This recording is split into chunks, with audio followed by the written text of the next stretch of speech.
Bonjour, Masterclass ISEG. On a avec nous aujourd'hui Alain Soloumiac, l'auteur d'un livre que je qualifierais comme un livre important. C'est le titre souverain et qui retrace sur pas mal de pages les possibilités qu'offre aujourd'hui la nouvelle directive européenne 790 sur les droits d'auteur, qui, selon vous et selon votre livre, ouvrira la voie vers la création de nombreuses startups. Donc, première question à vous, Monsieur Soloumiac, qui êtes-vous? Vous pouvez vous présenter rapidement, s'il vous plaît. Voilà, alors tout a commencé en 1981, quand la gauche est venue au pouvoir. J'ai été recruté, je faisais une thèse sur le pouvoir de nomination, et j'ai été recruté pour travailler à la préparation de la loi sur la titularisation des agents non titulaires de l'État. Et de temps en temps, j'allais au cabinet du ministre des réformes administratives et de la fonction publique, et je tapais sur le clavier, et je savais taper sans regarder mes doigts. Et il y a un journaliste qui est venu interviewer le Premier ministre, M. Pierre Mauroy, pour lui demander quelle serait la nouvelle politique informatique de la gauche. Et Pierre Mauroy, qui était un spécialiste des mines et autres, ne savait pas très bien quoi répondre. Donc il s'est défaussé sur son ministre des réformes administratives, Anicet Le Pors. Et Anicet Le Pors, personne ne savait comment répondre à quelle était cette nouvelle politique informatique de la gauche. Et ils ont su que dans les sous-sols du ministère, quelque part, il y avait un type qui savait taper à la machine. Et donc, il allait certainement pouvoir répondre aux questions du journaliste. Et j'ai répondu aux questions du journaliste, et c'est devenu une nouvelle politique informatique de la gauche. Ça a donné la référence au standard, qui a été reprise par Jacques Delors quand il, 4 années plus tard, quand il est devenu le patron de l'Union européenne. Et ça a donné la nouvelle approche. Ça a donné ensuite le monde global en 1994. J'ai eu d'autres missions ensuite. J'ai été spécialiste de l'élargissement de l'Union européenne aux 11 pays communistes, et j'ai introduit dans ces pays les standards de la nouvelle approche. Et petit à petit, j'ai aussi en même temps créé des start-up pour développer moderniser ces créations. Et à chaque fois, je me suis heurté à la résistance au progrès, résistance phénoménale. Et il m'a semblé que pour vaincre cette résistance au progrès, il fallait doter les créateurs de titres particulièrement solides. Et d'où ce livre, le titre souverain. Et ce livre, c'est pas anodin quand on se retrouve aujourd'hui. On est le 7 juin 2021. Aujourd'hui entre en vigueur cette nouvelle directive européenne 2019/790 qui redéfinit les droits d'auteur. Et même si le public ciblé dans un premier temps par cette nouvelle directive sont les créateurs artistiques, les auteurs, les compositeurs, les interprètes, etc., vous avez trouvé un chemin dans cette nouvelle directive qui permettra aux inventeurs, aussi d'autres choses que des œuvres artistiques, de protéger leur propriété intellectuelle et ainsi de stimuler la création de nouvelles startups et, je traduis, la création de nouveaux emplois en France. Vous pouvez élargir un peu là-dessus? Oui, cette directive a été précédée en 2015 d'une nouvelle orientation stratégique de l'Union européenne. Et cette nouvelle orientation stratégique de l'Union européenne, c'est de protéger les start-up, protéger le renouveau de l'économie européenne.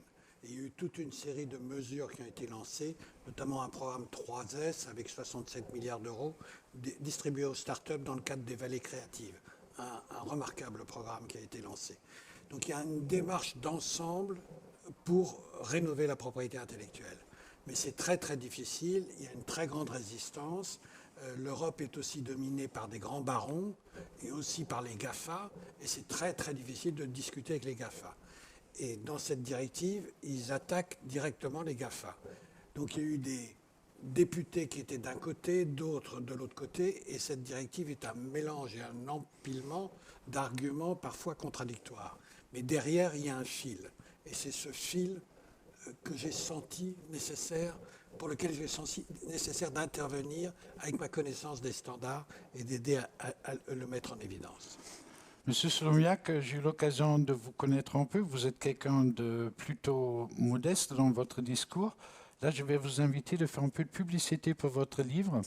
Admettons que je sois un inventeur et je me pose la question, comment je peux procéder? Je n'ai pas l'argent pour payer des sommes faramineuses pour un brevet international.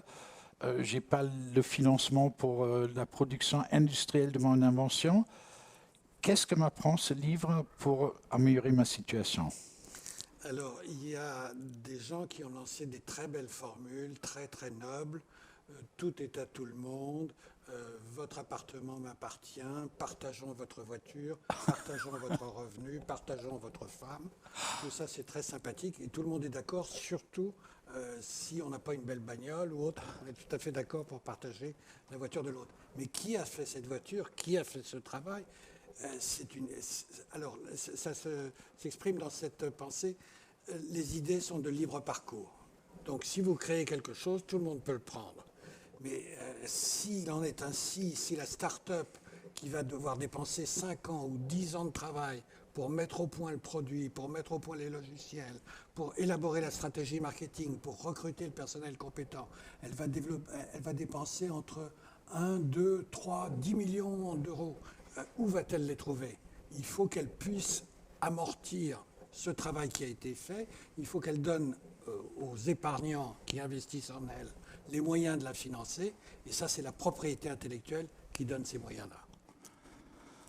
Je crois que c'est un moment où faciliter la création de l'emploi, faciliter l'invention en tant que concept est plus important que jamais avant.